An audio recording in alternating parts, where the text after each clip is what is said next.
Hello, I'm Parag Palian, and on behalf of my collaborators Fennel Doshi and George Alvarez at Harvard University, I'd like to welcome you to our talk, Using Deep Convolutional Neural Networks to Examine the Role of Representational Similarity in Visual Working Memory. Now, information processing is severely limited. We're able to attend to and select only a subset of information from the outside world, from which we can store up to 3 to 4 items in memory, and when presented with novel input, we can manipulate only 2 without cost. Thereafter, we can perform complex operations, typically at a 1-item maximum.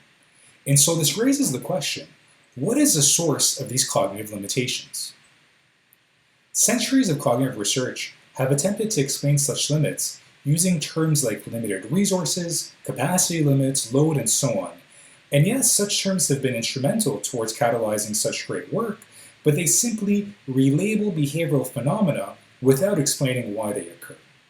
So what is this resource that's being referred to? Where does it come from, and can we get any more of it? In an attempt to address these issues, Franconeri, Alvarez, and Kavanaugh posited that 2-dimensional map-like formats support various constructs like working memory, and that interactions on these maps are the source of these cognitive limitations. So according to their theory, a map is any neural region that has a coherent spatial organization in which the preferred stimuli of neurons changes smoothly from one location to another. Importantly, a particular position on a map represents a value within a specific information space, like a location, color, shape, and so on. And map-like architectures have already been found widely across different regions of the brain. Some of these maps can have continuous dimensions, such as saccadic positions for the frontal eye fields. Or these maps can have embedded dimensions like those for visual data maps in the primary visual cortex, which represent eyes of origin, orientation, and so on. Map-like formats have also been found for regions that don't have a continuous dimension, or the dimension itself is yet to be known. But rather, these maps demonstrate local clusters, like complex visual shapes in the IT cortex.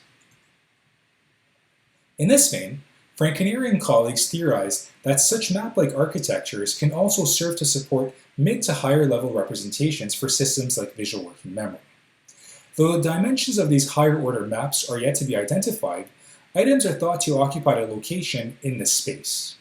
And each item in this map has an activity profile, a peak of activation with a suppressive surround which serves to increase tuning for that item by inhibiting nearby competitors. And so the more items that are represented in memory, the more competition exists for this bounded space. When items are far in this representational space, there is no conflict. However, when items are close to each other in this feature dimension, their activity profiles overlap and cause destructive interference from surround suppression. Now, these interactions suggest that capacity limits for these maps are flexible, and they're determined by the distribution and overlap of these activity profiles. Moreover, they present this resource as physical and measurable, as it refers to neural real estate. Though this theory is compelling, it remains exactly that for visual working memory, as there are a series of challenges for finding direct empirical evidence. Namely, how does one capture the relevant abstract feature dimensions, which are unknown, in a way that's directly connected to neural responses? Moreover, how does one quantify that abstract feature dimensions into an accessible representational space? And even upon doing so, how does one demonstrate that quantified representational space predicts behavior? And so the focus for today's talk is going to be an approach that we've designed to tackle each one of these 3 difficult questions. So again, I'll emphasize the takeaway is going to be the approach, which you can then go and actually apply to different areas of cognition to tackle questions that you'd like to answer. But for today, we're going to use visual working memory as a case study. And to provide you with a general overview of how we're going to capture the relevant abstract feature dimensions in a way that's directly connected to neural responses, I'll mention that we're going to be leveraging convolutional neural networks, or CNNs for short, where the hierarchical structure of the system mimics that of the human visual information processing stream. And in particular, we're going to focus on convolutional layer 3 that has previously been mapped onto V4 activity, where an object representation information is thought to arise in the human brain. And then from these activations, we'll then synthesize images that trigger V4 activity. And so before delving deeper, I want to make clear that the work that I'm about to present as part of this section is recent work conducted by Boschman and colleagues. As part of their efforts, they took a bunch of images of objects and scenes and so on, and presented them to a macaque, while recording activity from 52 electrodes implanted in V4. Now, Boschman and colleagues also took the same set of images and presented them to a pre-trained AlexNet, focusing in on convolutional layer 3. Namely, they mapped COM3 weights onto the macaque firing, thus producing 52 equations that represented and predicted each of these electrodes. In fact, when taking a look at the measured neural firing rate compared to the predicted neural firing rate of the network, we actually find a pretty good correspondence. And so now that they developed a CNN that can predict macaque V4 activity, they were able to feed the network an image at a time, for which the network would produce activations for each of its 52 equations. And so the beauty of this process lies in the fact that now there's a mathematical relationship between the network weights and the pixels in the image. And this is key because it provides a way to reverse engineer the image, namely to change the pixels and create an image that maximally drives activity in a particular neural site. For example, if one were to want to maximally drive this particular neural site, we can reverse engineer the image starting from random noise. And we can use the gradients from the network to change the pixel values such that the image maximizes predicted value of that particular selected neural site. And so Boschman and colleagues created 52 separate images that each maximally drove a respective neural site. And upon creating 52 of these synthetic images, they presented them to the macaque once more, and in comparing the macaque measured neural firing rate in response to the predicted neural firing rate of the neural network, they found pretty good correspondence. And in fact, these synthetic images drove macaque V4 activity over and beyond some of the well-known drivers of V4. And so in short, these methods provide a way to capture the neurally relevant abstract dimension by creating 52 synthetic images that maximally predict neural activity in mid to high-level feature spaces. And now it's important to note, taking a closer look at each of these 52 images, that we really can't describe what this feature space means or represents in our vocabulary, but we know for certain that these images are neurally relevant, as whatever abstract dimension that they're capturing are going to trigger specific neural sites in V4. And so now the question becomes, how do we quantify this abstract feature dimension into accessible representational space? And the key to answering this question lies in the mathematical relationship between the images and the neural network activations that are provided to us. And I'll remind you that even though each image maximally drives only one neural site, feeding the image throughout the network provides 52 separate activations. And you can think about this actually as there being 52 separate dimensions wherein each image occupies a location in this 52-dimensional space. And so we can quantify the representational space in the following way. We can focus on two images, so one pair, and we can simply calculate the Euclidean distance in this 52-dimensional space. And we can continue doing this for all possible combinations of image pairs, as represented by the RDM that can be seen here.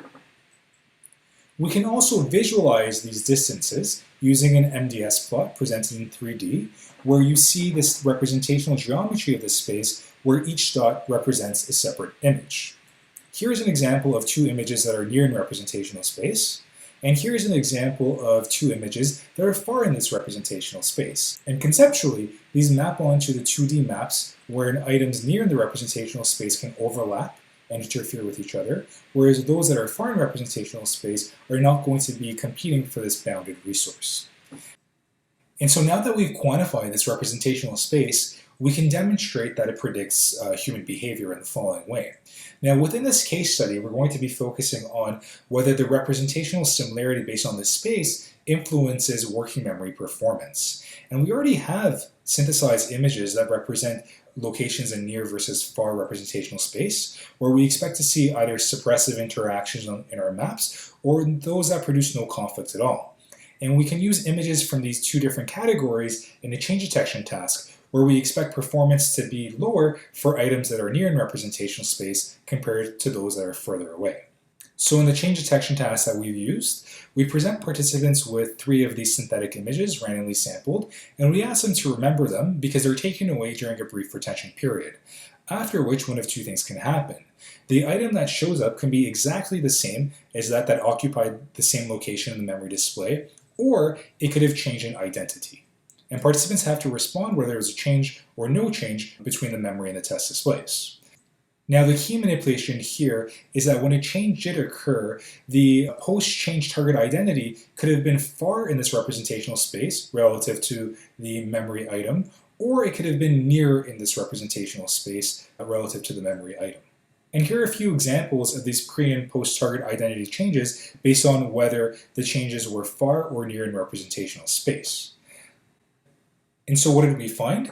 Taking a look at accuracy across all trial types for whether there was a change or there was no change, participants did pretty well, and there wasn't much of a difference between these 2 conditions. Now, for the comparison of interest is, do we find a difference between near and far change trial performance? So taking a look at accuracy for changes where the distance was near in representational space or where that jump was far in representational space, we actually do find a significant difference. Participants' performance was better when that distance change was far compared to near in that representational space, in line with our hypothesis.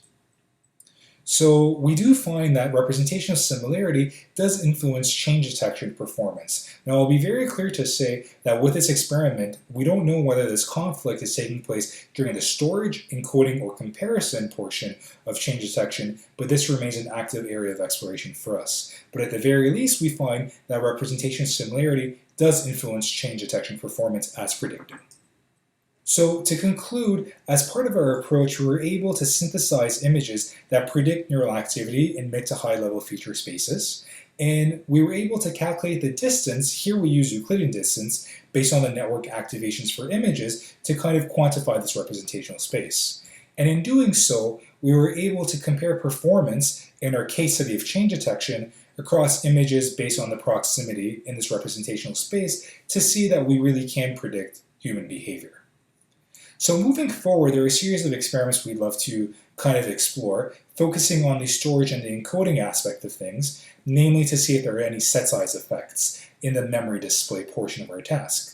So if we can use items that are near or far in this representational space for memoranda, do we find any difference in performance? And also, what happens whenever we increase set size as well? Will we be able to remember items that are 5 items that are beyond that 4-item capacity limit when they're presented far in representational space or when they're near in representational space?